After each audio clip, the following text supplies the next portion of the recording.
వింతలేదు నాకు నీకు విన్నపమిదయ్యా విన్నపమిదయ్యా.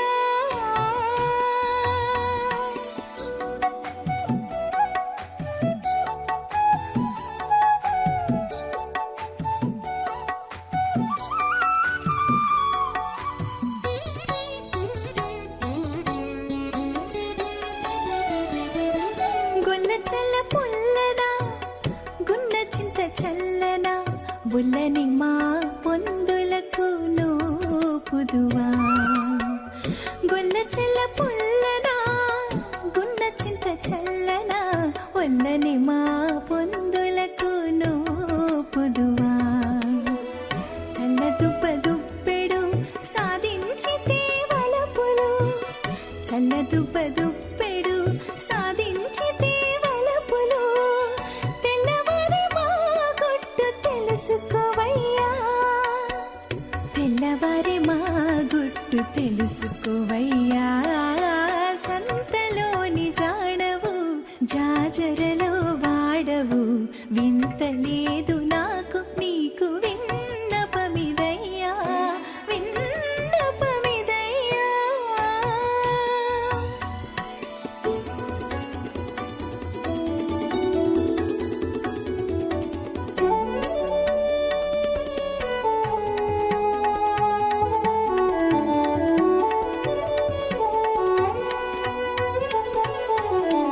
దొడ్డి గంపలప్పెడు తొలి పాలు చిప్పెడు బొడ్డారపు మాతో పొందుకోపుదువా.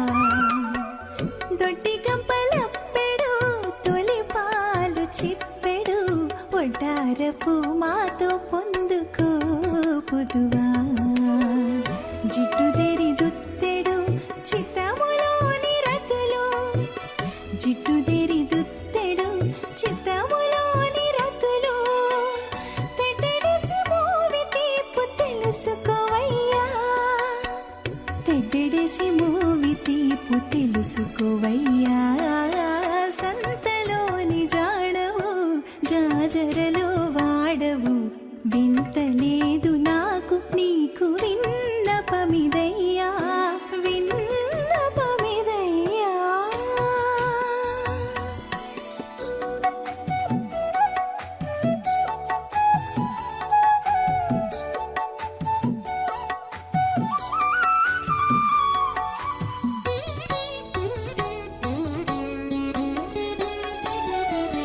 మందావులు కల్లలు మాకులెల్లా మొల్లలు ఉందిలి మా తోడి పొందుకోపుదువా.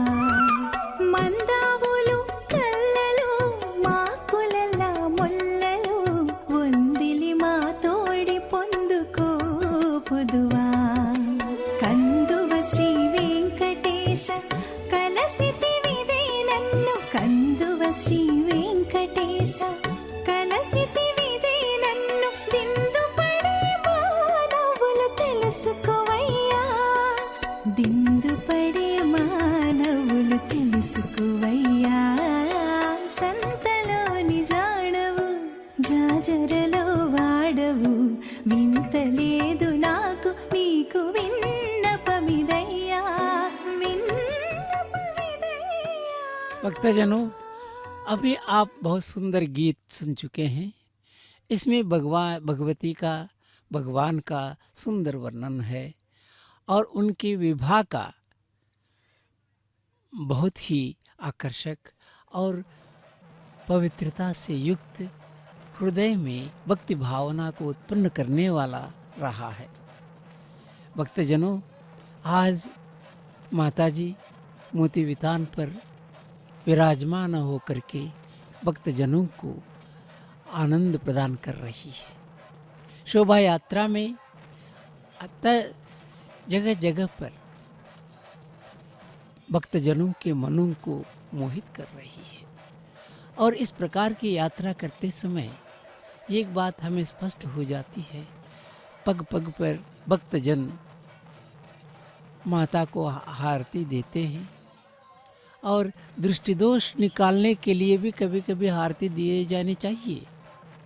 एक ओर भक्ति की भावना, दूसरी ओर दृष्टि दोष की भावना, उसके निवारण करने की भावना, ये दोनों जुड़ कर के पग पग पर भक्तों के हृदय में जो उल्लास है, जो भक्ति है, जो अवधारणा है, उन सबके साथ जुड़ कर के आरतियाँ पग पग पर दी जाती हैं। और मोती वितान बहुत सुंदर है, निरीक्षण करते ही आ रहे हैं। शोभा यात्रा में माता की दिव्य मूर्ति शोभायमान है। यहाँ एक बात और लेखने की बात है। प्राचीन काल से लेकर आज तक जितने भी कवि हैं, भगवान से संबद्ध जो भी वर्णन है, उनमें मोतियों का विशेष स्थान है। प्राचीन कवियों ने तो, भक्त कवियों ने खास करके शेष के फणों को मोतियों से लसित छवि से अनुप्राणित और उस प्रकाश से समस्त लोक को प्रकाशित करने की बात कही है, भावित किया है। सहस्रफणी शेष जिन पर माता अपने पति विष्णु के साथ आराम लेते हैं और उनके साथ जुड़ करके समस्त लोक कल्याण की गतिविधियों का निरीक्षण करते रहते हैं। विभिन्न स्थानों से, विभिन्न प्रांतों में नियुक्त देवताओं का भी निरीक्षण करते हैं अनुक्षण। उनके लिए मोतियों का प्रकाश मिलना स्वाभाविक ही है और इस प्रकाश को आदिशेष के फलों में लसित छत्र के रूप में, छत्र के साथ और उस छत्र में बिंदे हुए मोतियों की छवि से भी प्रकाशित कहा गया है। कवियों की भावना है, भक्तों के हृदय की भावना है। इतना ही नहीं, पद्म पुराण में भी यही बात उल्लिखित की गई है। मोतियों की छाते के नीचे शेष फणों की छाया में भगवान विष्णु दर्शन प्राप्त करने के लिए शुक महर्षि का उल्लेख है। वहाँ पर कहते हैं शुक महर्षि जब गए थे भगवान के दर्शन के लिए, उनको मिला भगवान अपनी शैया पर, शेष शैया पर हमेशा विराजमान रहते हैं। ऐसे शेष शैया के ऊपर एक छत्र भी है और उस छत्र में मोतियां बिंदी हुई है और उस से एक और शेष के फण है और उनके ऊपर छत्र है और छत्र में चमकने वाले मोतियों की आभा। इनको देख करके शुक महर्षि बहुत ही आनंदित हुए हैं। क्या हम लोगों को कम आनंद मिलेगा यहाँ पर? मोतियों की छटा में देदीप्यमान चमकने वाली माता के उस दिव्य स्वरूप को देख लीजिए। आपाद मस्तक देखिए आभरणों से और बैठी हुई सिंहासन की गद्दी मोतियों से चमक रही है और उस चमक में, उस आभा में, उस महान प्रकाश में मोती वितान के उस सुंदर दृश्य के साथ माता जी का दिव्य स्वरूप कितना सुंदर लग रहा है, मनमोहक है।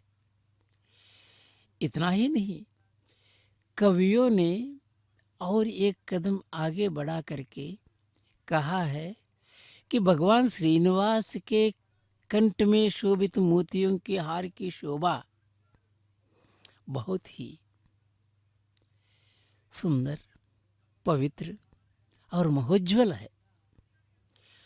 उनकी कल्पना में एक बात आई है, भगवान वेंकटेश्वर की गले में चमकने वाले हीरों का, मोतियों का हार कैसे चमक रहे हैं, जैसे सुरगंगा की दो धाराएं। सुरगंगा सुरवासिनी गंगा है, गंगा का प्रवाह धवल प्रवाह रहता है और उनकी दो धाराएं समान रूप से स्वामी के पास आकर के उनके वक्षस्थल पर प्रवाहित हो रही है मोतियों की माला में। तो वो मोतियों की माला नहीं दिख रही है, वह हम पर सुरगंगा की स्रवंती मिल रही है। ऐसा लग रहा है कि उनके वक्षस्थल पर मोतियों की माला चमक रही है। ये अद्वितीय स्वर्गिक शोभा है, स्वर्ग में ही प्राप्त होने वाली शोभा है। भक्त कवियों की आनंदानुभूति इसमें स्रवित हुई है। तो भगवान की उर्माला के रूप में शोभित मुक्त माला में ये माला नहीं लग रही है, मानो सुरगंगा ही प्रवाहित हो रही है। और इतना ही नहीं है,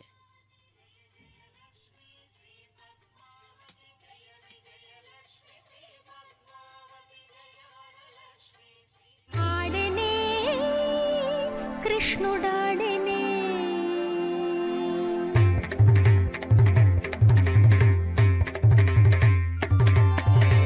ఆడనే కృష్ణుడాడనే పాడుచు ఆ గోపకులందరూ తన వేడుక చూడగ వింతగా నగుచు ఆడనే కృష్ణుడాడనే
श्री पद्मावती जय विजयलक्ष्मी श्री पद्मावती जय वरलक्ष्मी श्री पद्मावती जय महालक्ष्मी श्री पद्मावती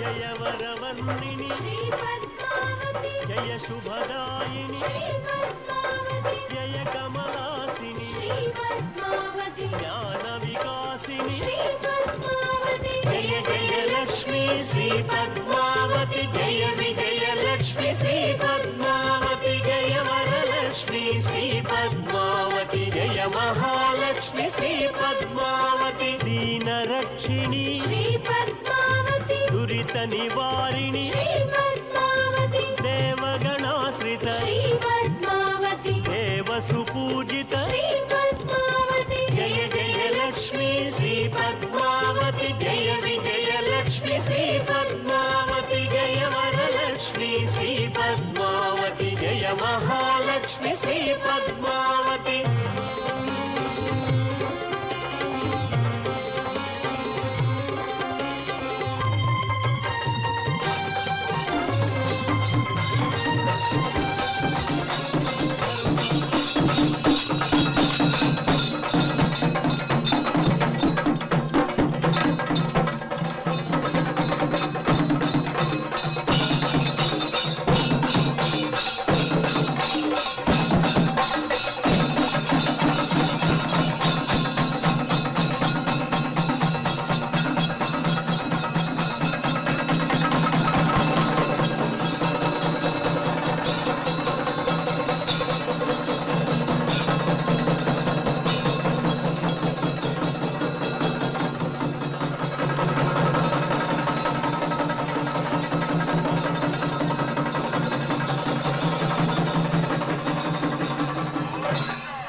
పద్మావతి జయ విజయలక్ష్మి శ్రీ పద్మావతి జయ వరలక్ష్మి శ్రీ పద్మావతి జయ మహాలక్ష్మి శ్రీ పద్మావతి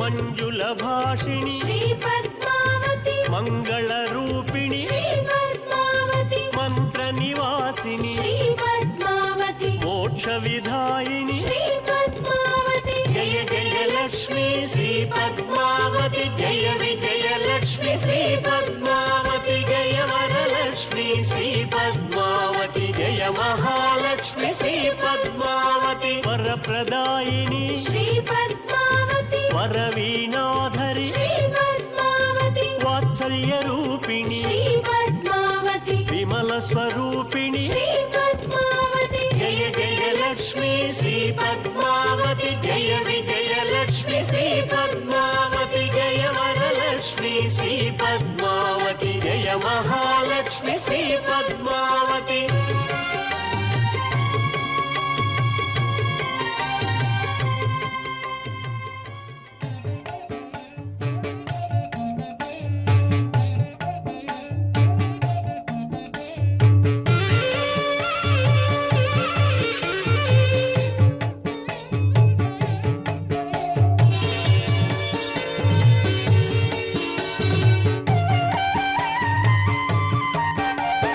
ముద్దులు మోమున ముంచగను ముద్దులు మోమున ముంచగను నిదిదపు కోరిమి నిలిచేని ముద్దులు మోమున ముంచగను నిదిదపు కోరిమి నిలిచేని ముద్దులు మోమున ముంచగను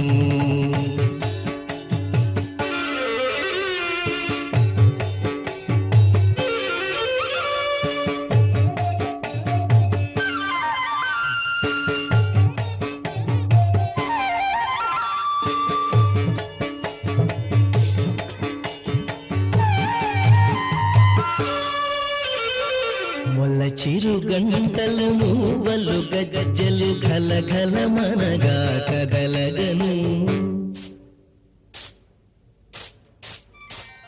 మొల చిరు గంటలు మూవలు గజ్జలు ఘలఘల మనగా కదలగను ఎలనూలతో ఈతడు వచ్చి జలజపు చేతులు తాచేని ఎలనూలతో ఈతడు వచ్చి జలజపు చేతులు తాచేని ముద్దులు మోమున ముంచగను నిదిదపు కోరిమి నిలిచేని ముద్దులు మోమున ముంచగను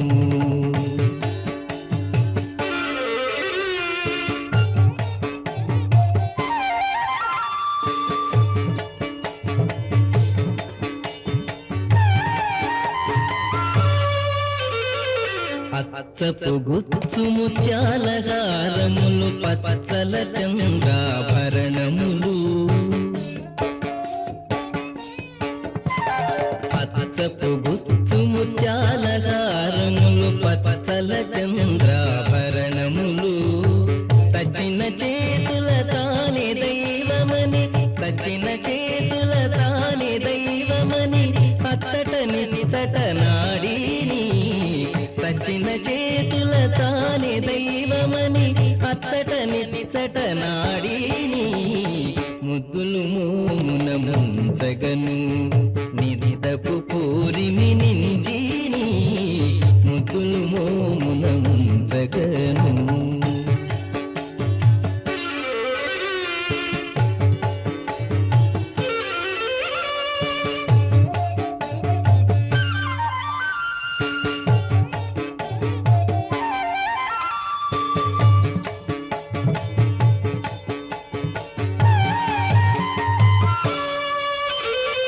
బాలుడు కృష్ణుడు పరమ పురుషుడు నేలకు నింగికి నెరి పొడవై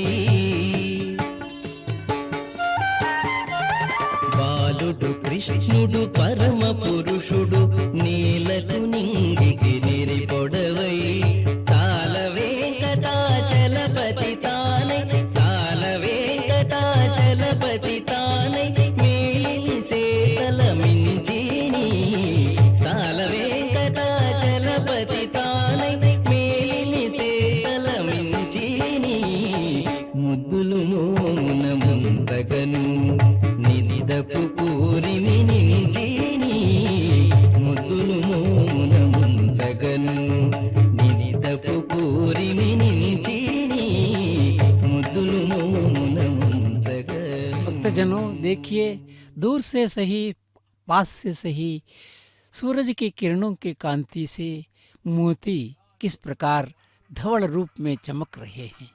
ऐसे धवल कांतियों को प्रसारित करने वाले इस मोती वितान पर विराजमान माता का सौंदर्य कहना ही क्या है। अन्नमाचार्य जी ने, जो भक्त कवि हैं, भगवान के संकीर्तनों की राशि हमें दी है। इतनी राशि किसी भी गेयकार कवि ने, वाग्गेयकार कवि ने किसी भी भगवान से संबद्ध नहीं लिखे हैं। सुनते हैं आप कितने हैं?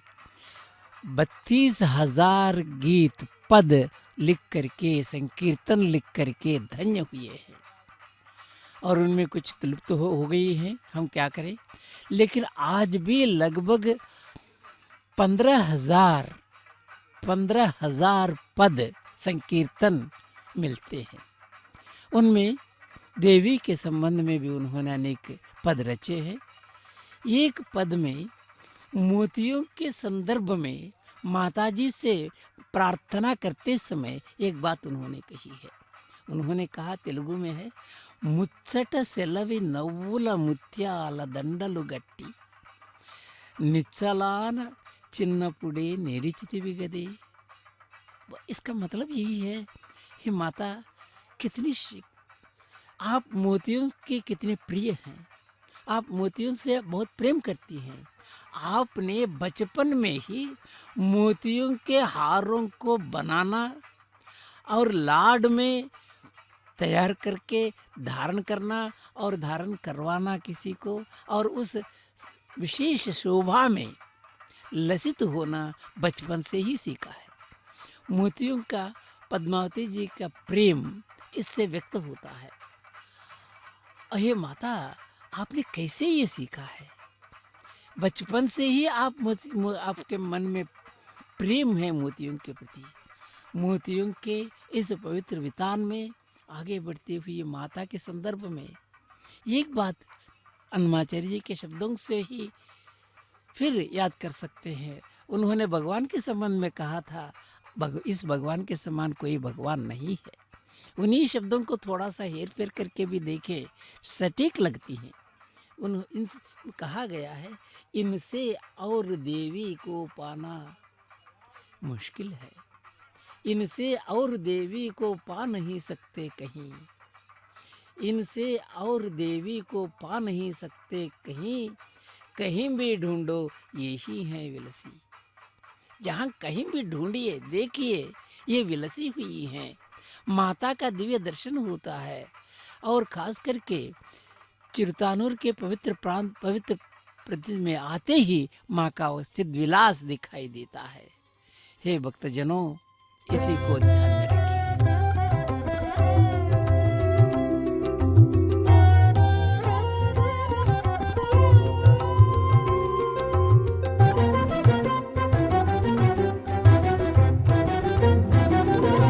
तेरा बको पति वही देवी का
से तुष्ट होने वाली माता कृष्ण नामक जीवना कहलाती हैं।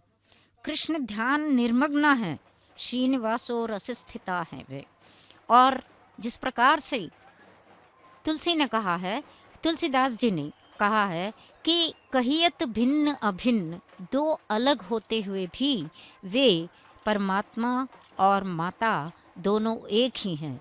जिस प्रकार से वाणी और उसके शब्द और अर्थ को हम अलग नहीं कर सकते हैं, जिस प्रकार से जल और उसके अंदर उठने गिरने वाले तरंगों को हम अलग नहीं कर सकते हैं, ठीक उसी प्रकार से परमात्मा और उनकी शक्ति को हम अलग नहीं कर सकते हैं। यहाँ इस तिरुमल क्षेत्र में, तिरुपति क्षेत्र में विराजमान कलियुग भूलोक वैकुंठ कहलाने वाले इस वैकुंठ में विराजमान हमारी सारी कुंठाओं को दूर करने वाले परमात्मा और श्रीमाता यहाँ वैकुंठ को त्याग कर आई हैं। क्योंकि भगवान ने स्वयं कहा था कि ना हम वसामि वैकुंठे, न मैं वैकुंठ में रहता हूँ और ना ही योगियों के मन में रहता हूँ, केवल वहाँ रहता हूँ जहाँ पर मेरा ध्यान, मेरा भजन, मेरा नाम संकीर्तन किया जाता है। और कलयुग में नाम संकीर्तन संगीत के माध्यम से, नाद के माध्यम से हम परमात्मा तक पहुंच सकते हैं। परमात्मा तक पहुंचाने वाली अनुसंधान करते हुए हम दोनों का, जीवात्मा और परमात्मा को माता के रूप में पद्मावती उन्हें मिलाती हैं अपने श्री शक्ति के कारण। और उन्हें यह श्रेय जाता है कि माँ के रूप में हम सबको तुष्टि पुष्टि प्रदान करती हैं, अधर्म का संहार करती हैं और हमारे अंदर जितने भी गुण हैं उनको वे प्रज्वलित करती हैं। और उन गुणों को प्रज्वलित करने के लिए मनुष्य को पुरुषार्थों को साधने के लिए वे विभिन्न प्रकार से कभी वीर लक्ष्मी बनकर हमारे अंदर शक्ति प्रदान करती हैं, कभी धैर्य लक्ष्मी बनकर हमारे अंदर की निर्बल क्लीबता को वे मिटाती हैं, कभी वैभव लक्ष्मी बनकर हमारे अंदर हमारे जीवन में वैभव श्री प्रदान करती हैं, कभी आदि लक्ष्मी के रूप में, धान्य लक्ष्मी के रूप में हमारी तुष्टि और पुष्टि को वे संरक्षण का भार लेकर हमारे अंदर की सारी विशिष्टताओं को वे आगे बढ़ाती हैं। यहाँ पर ननादेन विना गीतम कहा गया है। सारा संसार नाद के ही कारण है और वह नाद प्रणव नाद है। यह प्रणव नाद तक पहुँचने के लिए इस संसार में नारद तुम्बर जैसे नित्य सूर्यों ने कहा था कि परमात्मा को हम योग मार्ग से ही नहीं बल्कि संगीत के योग मार्ग से भी और नाद मार्ग से भी हम पा सकते हैं। वही कहा गया है कि जब मुरली वादन करते थे कृष्ण ब्रज में, उस समय स्थावर और जंगम वे अपने आप में स्थावर जंगम बन जाते थे, जंगम स्थावर बन जाते थे। उसी कथा को, उसी ब्रज का हमें स्मरण दिलाते हुए अभिन्न कहलाने वाली माता यहाँ पर अपने भक्तों को दर्शन देने के लिए आ रही हैं और उनके समक्ष कलाकार भी अपनी अंदर की कला को, हुनर को प्रदर्शित कर रहे हैं। अभी हमने देखा है कि कितने अत्यंत कठिनतम परिस्थितियों में भी कलाकार अपनी कला को प्रदर्शित कर रहे हैं। सारी ठाट बाट है, साज सज्जा है, श्री है, वैभव है। शरणु नंद कुमारा, शरणु शरणु, श्रीकर दुर्जन भीकर, वर मोक्षा कर पूर्ण निशाकर वदना। शरणु नंद कुमारा, शरणु शरणु, श्रीकर दुर्जन भीकर, वर मोक्षा कर पूर्ण निशाकर वदना। शरणु नंद कुमारा, शरणु शरणु।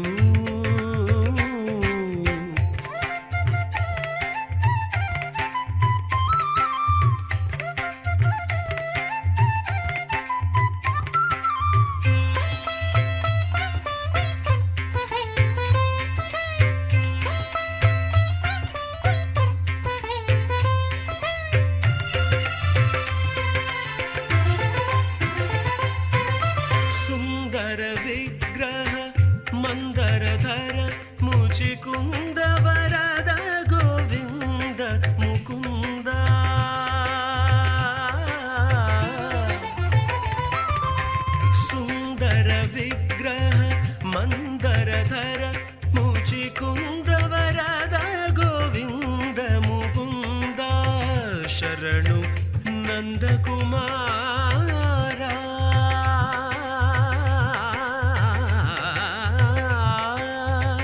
शरणु नन्दकुमारा शरणु शरणु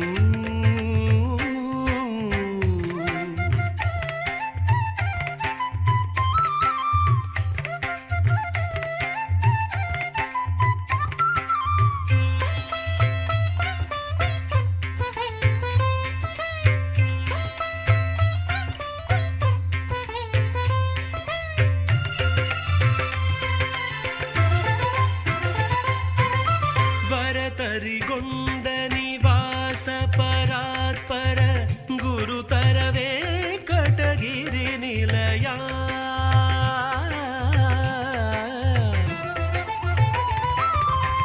वरतरिगोण्ड निवास परात्पर गुरुतरवे कटगिरि निलया शरणु नन्दकुमारा शरणु शरणु श्रीकर दुर्जन भीकर वर मोक्षाकर पूर्ण निशाकर वदना शरणु नन्दकुमारा शरणु शरणु श्रीकर दुर्जन भीकर वर मोक्षाकर पूर्ण निशाकर वदना शरणु नन्दकुमारा शरणु शरणु शरणु नन्दकुमारा शरणु शरणु। मनोहर अलंकारों से युक्त रंग बिरंगी पुष्पमालाओं, नाना रत्न आभूषणों से और स्वर्णाभरणों से सुसज्जित होकर सभी को अपनी ओर आकर्षित कर रही माता पद्मावती मोती वितान के वाहन पर आज आरूढ़ होकर अग्रसर हो रही हैं। इसे देखकर शायद अन्नमाचार्य जी, जो तेलुगु के पद कविता पितामह कहे गए हैं, उन्होंने कहा है कि चूड़रम्मा चलुलारा सुदति चक्कदनालु है। देखो यहाँ इस पद्मावती के सौंदर्य का हम निरीक्षण कर रहे हैं। वो कैसा है कि नायिका के जन्म अर्थात पद्मावती का जन्म लक्ष्मी के रूप में क्षीर सागर में होने के कारण उसका मुख चंद्रमा के समान होने में कोई आश्चर्य की बात नहीं है, क्योंकि चंद्रमा स्वयं उनका भाई है। माता का मंदहास अमृत जैसा है, क्योंकि अमृत उनके मायके का धन है। इनके गुण क्षीर सागर के ही समान हैं और वे क्षीर सागर कन्या हैं, तो उन्होंने क्षीर सागर शयन करने वाले परमात्मा विष्णु से उनका विवाह हुआ था। माता के पांव कल्पतरु के किसलयों के समान अत्यंत सुकुमार हैं। उसमें किसलयों के समान की जो सुकुमारता है, इसमें भी कोई विशेष बात नहीं है। कवि का कहना है कि कल्पतरु तो उनके साथ आया हुआ मायके का धन और उनके अपने प्रांगण का वृक्ष है। इसमें कवि ने बड़ी चतुरता से वेंकटेश्वर और पद्मावती को अभिन्न और भिन्न दोनों दिखाया है। जहाँ पर नायिका के सौंदर्य का वर्णन कर रहे हैं, वहाँ पर ये शंपालता हैं तो वे श्याम वर्ण के नील मेघ श्याम हैं। और यहाँ हम देख रहे हैं कि आचार्यगण, ज्यंगारगण यहाँ नालायर दिव्य प्रबंधम का गान करते हुए माता की शोभा यात्रा के साथ साथ आगे बढ़ रहे हैं। इस संसार में धर्म की रक्षा करने के लिए केतन फहराते हुए वे आगे बढ़ रहे हैं और भक्तों के मन में भक्ति की भावना के साथ साथ इन उत्सवों में केवल भक्ति, आध्यात्म या मोक्ष का ही मार्ग नहीं रहता है, लेकिन इसमें एक प्रकार के सामाजिक संगठित जीवन को भी हम उजागर कर सकते हैं। जब व्यक्ति इतने सारे यहाँ पर मिलन होता है उनका, तो एक दूसरे के साथ एक सामाजिक अंग के रूप में अपना और अपने समाज का, अपने देश का और अपने संपूर्ण विश्व के शांति के लिए वे प्रार्थना करते हैं और सब चाहते हैं कि ये जो माता हैं उनका निवास कहलाया जाता है शांति का निलय है और वह शांति विमान है। और इस विमान के नीचे मंदिर में विराजमान हुई माता पद्मावती के रूप में लक्ष्मी हमें समस्त प्रकार के श्री वैभव का प्रदान करती हैं। और भारतीय संस्कृति में धन का अर्थ केवल धन यानी रुपया पैसों से नहीं, बल्कि प्राकृतिक रूप में हमें मिलने वाले धन जो कहलाया जाता है जल है, धन जो कहलाया जाता है वह वायु है, धन जो कहलाया जाता है वह अग्नि भी है। और इन सब का जब हम प्राकृतिक संपदा को जब हम सही ढंग से प्रयोग करते हैं, वह माता वह हमें प्रदान करती हैं। वह तब जाकर माता का एक नाम सबसे पहले उनके अष्टोत्तर नामों में प्रकृति है। अगर हम उसका विकृति कहलाते हैं तो उसका विकृत रूप धारण करने के लिए हम स्वयं मजबूर होते हैं। माता ने प्रकृति के रूप में हमें सब कुछ दिया है, इस पृथ्वी के रूप में। इसके अंदर रत्नगर्भा कहलाने वाली माता रत्नाकर रूपी समुद्र में उत्पन्न जो हुई हैं, वे रत्नाकर रूपी समुद्र में उत्पन्न माता स्वयं रत्नगर्भा कहलाती हैं, क्योंकि इसके अंदर समस्त निधि रहते हैं। उनका हमें प्राकृतिक ढंग से उनका उपयोग करना चाहिए, समाज के हित के लिए, व्यक्ति के हित के लिए, संपूर्ण पर्यावरण के हित के लिए हमें करना चाहिए। और जब हम इसे भूल जाते हैं तब वह विकृति बन जाती है। वहाँ तक आने के लिए हमें नहीं होना चाहिए कि हम मजबूर न हों हम वहाँ पर आने के लिए। तो ये जो प्रकृति है आज की इस सूर्य के उदीयमान होने के साथ साथ प्रथम याम के बीतते हुए मोती वितान के वाहन पर माता अत्यंत शुभ्र ज्योत्सना के समान आगे बढ़ रही हैं। इन मोतियों को देखते हुए लग रहा है कि अमावस के रात में दिखने वाले, आज वैसे चतुर्दशी है और कल अमावस है, आज के रात दिखने वाले काले नील मेघ श्याम के आकार में रहने वाले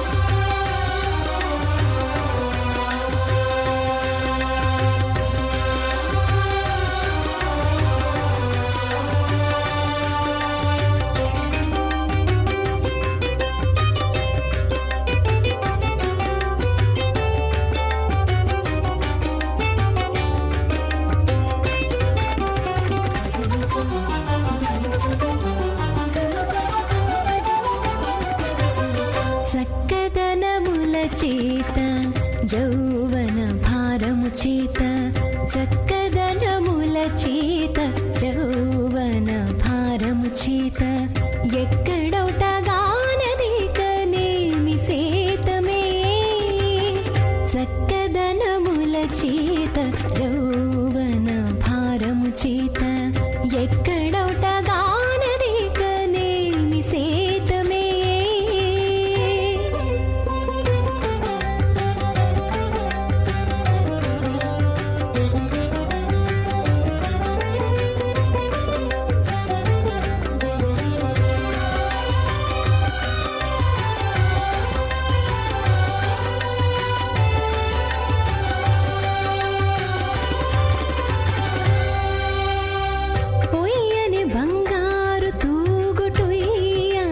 మంచము మీద పయ్యద చెరగుజార పౌవళించి ఉయ్యని బంగారు తూగుటుయ్యాల మంచము మీద పయ్యద చెరగుజార పౌవళించి ముయ్యక మూసిన రెప్ప మోయుచు తెరచుగాని ముయ్యక మూసిన రెప్ప చూడని రదే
భారము చేత ఎక్కడొటగానది కనేమి సేతమే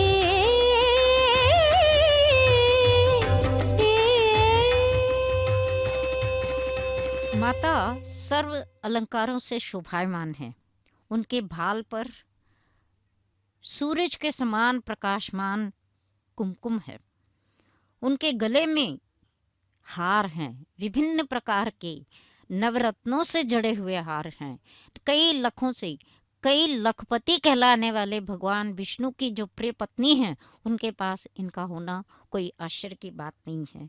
उनके आँखों में काजल की रेखा है, कंचन के हार हैं उनके गले में, पीतांबर वे पहनी हुई हैं। आज इस समय मोतियों के झालरों के वाहन पर बैठकर आरूढ़मान अग्रसर हो रही माता का अपनी कला के साथ अपने डंके की चोट पर बजाकर भक्ति की स्थिति को दर्शाते हुए वाद्यकार अपने वाद्यों को एकजुट होकर बजा रहे हैं कि इस संसार में हमारा उद्धार करने वाली माता यहाँ पर आ रही हैं।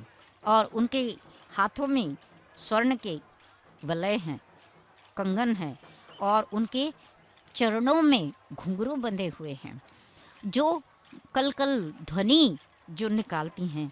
ऐसी माता जो नित्य सुमंगली हैं, नित्य कल्याणी हैं, भक्तजनों के लिए कल्पवल्ली हैं, कमलासन है, कमलासना है वे।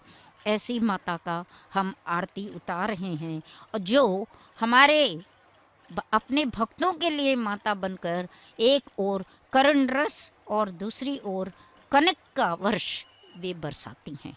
और ऐसे बरसाने वाली माता का जय हो। कभी वे जनकराज की पुत्री बनकर राम के रूप में विराजमान भगवान विष्णु की पत्नी बनती हैं, कभी रुक्मिणी बनकर कृष्ण के रूप में विराजमान परमात्मा के पत्नी के रूप में भासित होती हैं। चाहे किसी भी अवतार में, चाहे वे अनपायनी हों अथवा उनकी शक्ति के रूप में, उनकी पत्नी के रूप में हमें दिखाई दें। इसीलिए लक्ष्मी के कई नामों में से विष्णु प्रिय सखी एक नाम है। भगवान विष्णु की प्यारी सहचरी हैं वो। अवतार वेला में लक्ष्मी अपने कांत के साथ लीला विभूति में पधारती हैं।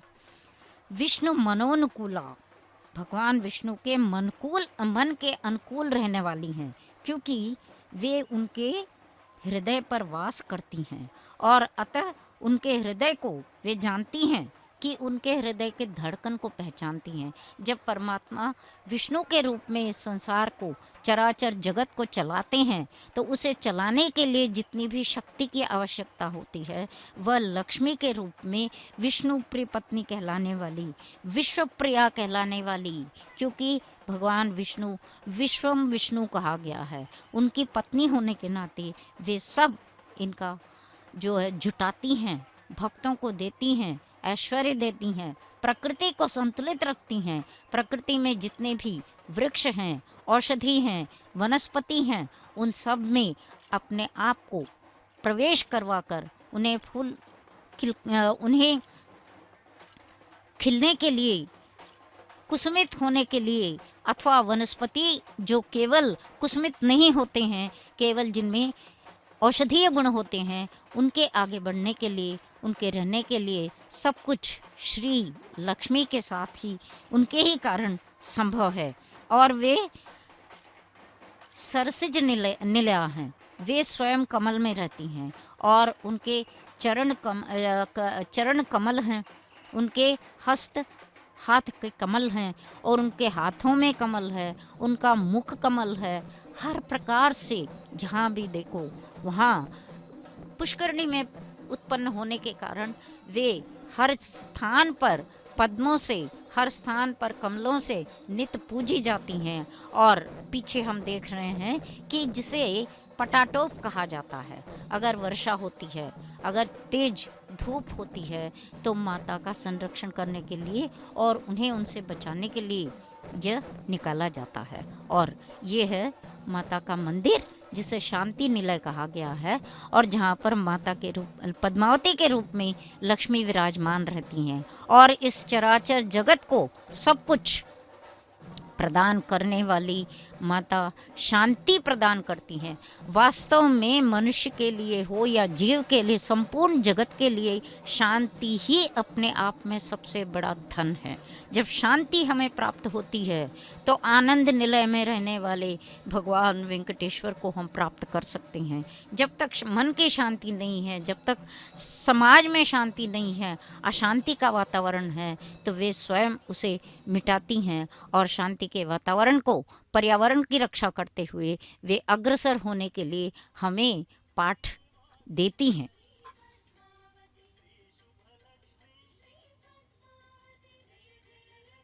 को वर देने वाली माता वरलक्ष्मी हैं। वे नारायण प्रिय हैं। लक्ष्मी नारद सन्नुत हैं, समुद्र तनया हैं, चंद्र की सहोदरी हैं, श्रीकरी हैं, शुभंकरी हैं। हमारे परिवार में शांति और श्री को प्रदान करने वाली लक्ष्मी परम पावनी हैं। इस लक्ष्मी की पूजा हम विभिन्न प्रकार के पुष्पों से करते हैं। कभी हम कनेर लाकर करते हैं, कभी हम कमलों से करते हैं, कभी हम पद्मों से करते हैं, कभी हम गुलाब से करते हैं, कभी मरवक जैसे पत्रों से करते हैं। बिल्व पत्र से पूजा करने पर माता स्वयं, जो कहा गया है कि अत्यंत प्रसन्न होती हैं, क्योंकि माता ने बिल्व वन में ही अपनी तपस्या की थी। बिल्व वृक्ष को इसीलिए हम श्री वृक्ष कहते हैं। वे साक्षात लक्ष्मी का प्रतिरूप मानी जाती हैं।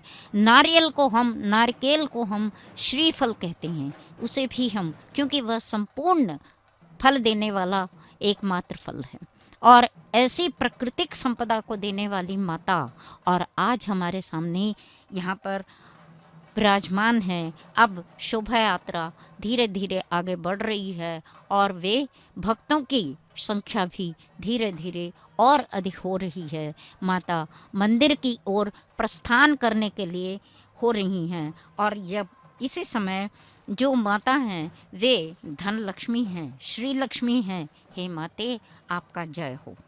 पद्मालयाक्षी, परलोक लक्ष्मी, पद्मनाभ की रानी, हे पद्मनाभ प्रिया जो कहलाती हैं, आपका जय हो।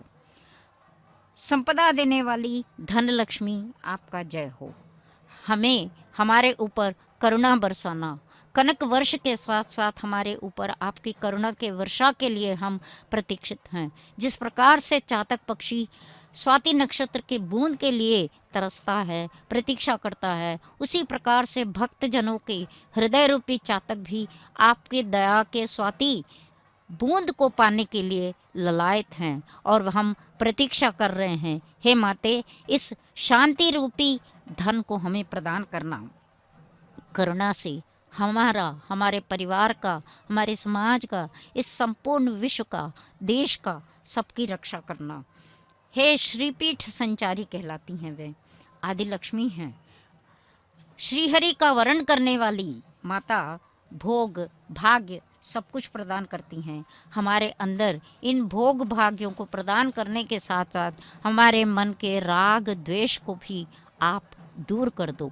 इसी आरती के समान हमारी यही आरती है कि कपूर जिस प्रकार से आरती बनकर भस्म हो जाता है, उसी प्रकार से हमारे मन के अंदर के सारे राग द्वेष हमारे अंदर मिटकर हम वीत राग हो जाएं।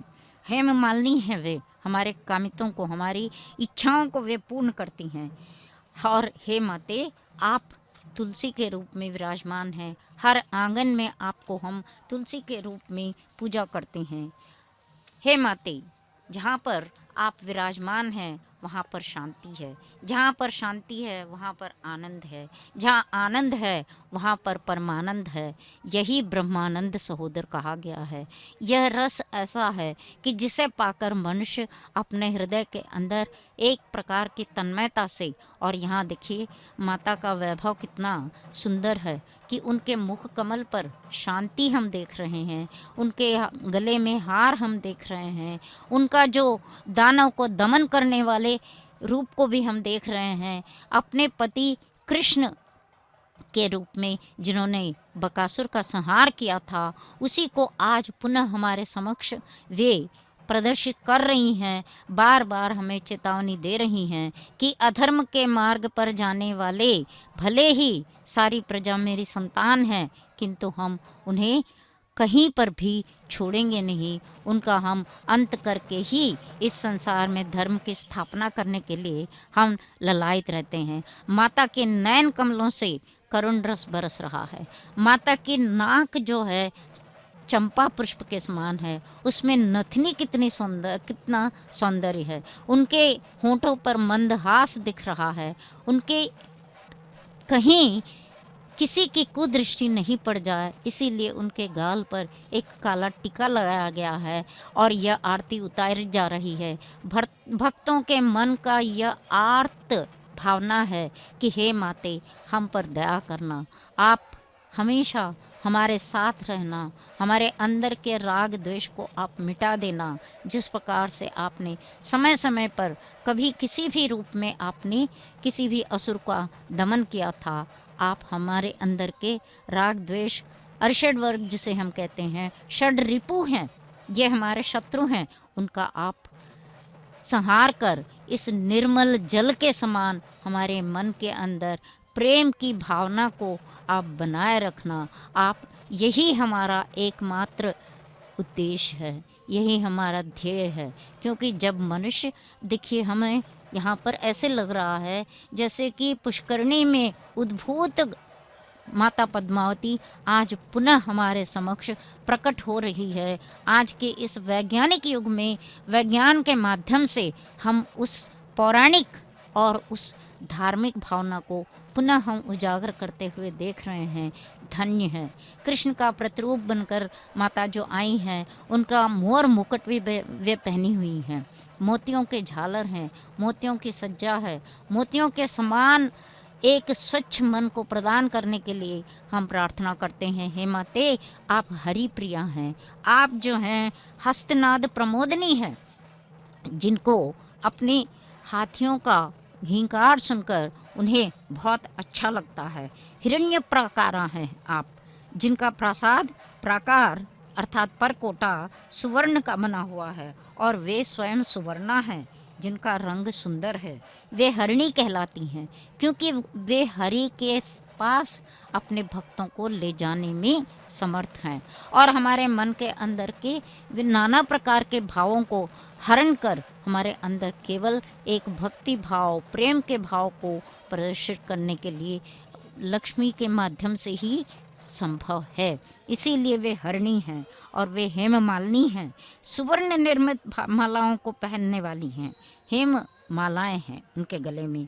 भगवती जगदम्बा लक्ष्मी वैजयंती धारण करती रहती हैं, जो स्वर्णमयी है, आजानुलंबी है और जिसमें अनेकानेक रत्न, मरकत, माणिक्य, मुक्ता, इंद्रनील और हीरे जड़े हुए रहते हैं।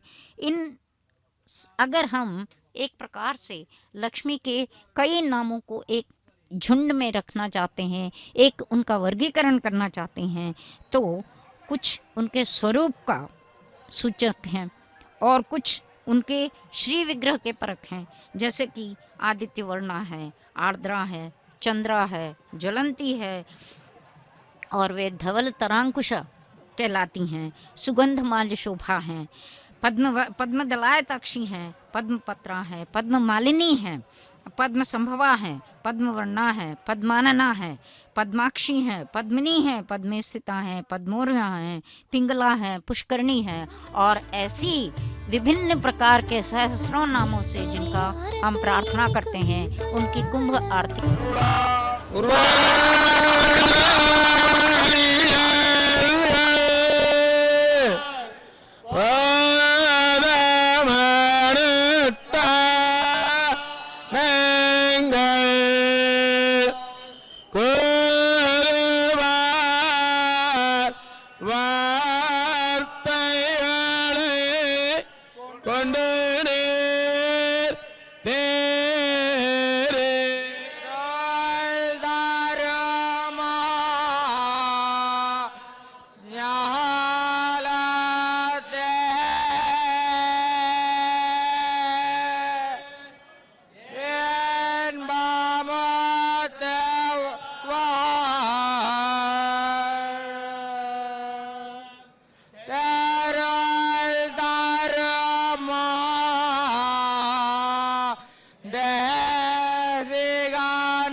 கூறுவார்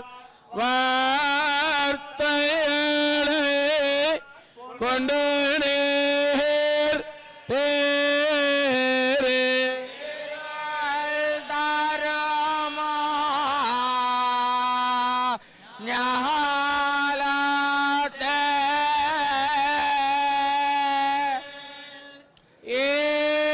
இன்பமோத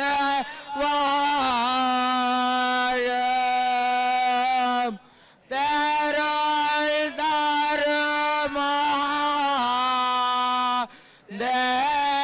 தேசிகனை சேர்ந்து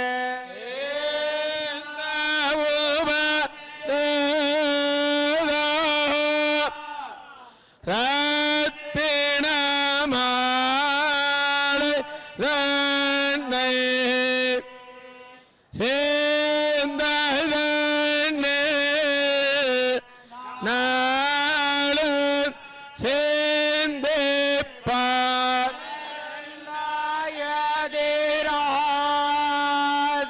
நாயதிராசர் என்னாரோல கேனம் இலக்காயே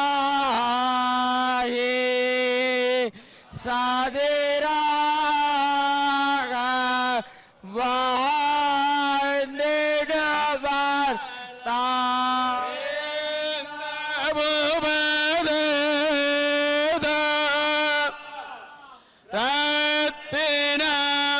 ரத்தினமாலை தன்னை சேர்ந்ததன்னே நாளும் சேர்ந்திப்பார்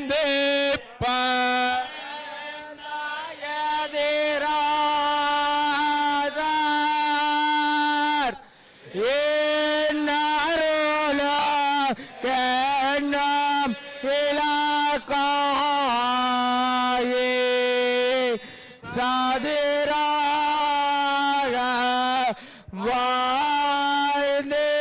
வாழ்ந்திடுவார்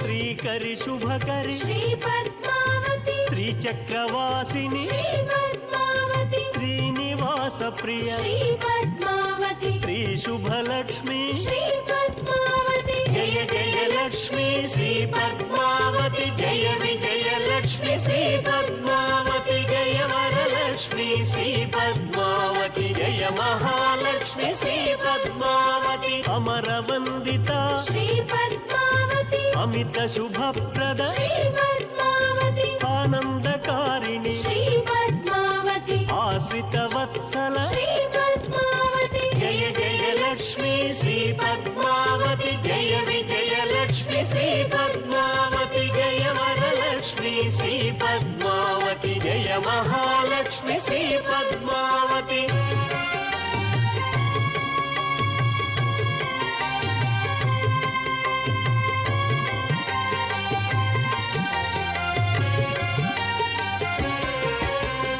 अयि खगवाहिनी श्री पद्मावती अम्बुजलोचनि श्री पद्मावती अनुदिनमर्चित श्री पद्मावती अलङ्कार प्रिय श्री पद्मावती जय जय लक्ष्मी श्री पद्मावती जय विजय लक्ष्मी श्री पद्मावती जय वरलक्ष्मी श्री पद्मावती जय महालक्ष्मी श्री पद्मावती कमललोचनी श्री पद्मावती कल्मषमोचनी श्री पद्मावती कामितदायिनी श्री पद्मावती कारणकारिणि श्री पद्मावती जय जय लक्ष्मी श्री पद्मावती जय विजय लक्ष्मी श्री पद्मावती जय वरलक्ष्मी श्री पद्मावती जय महालक्ष्मी श्री पद्मावती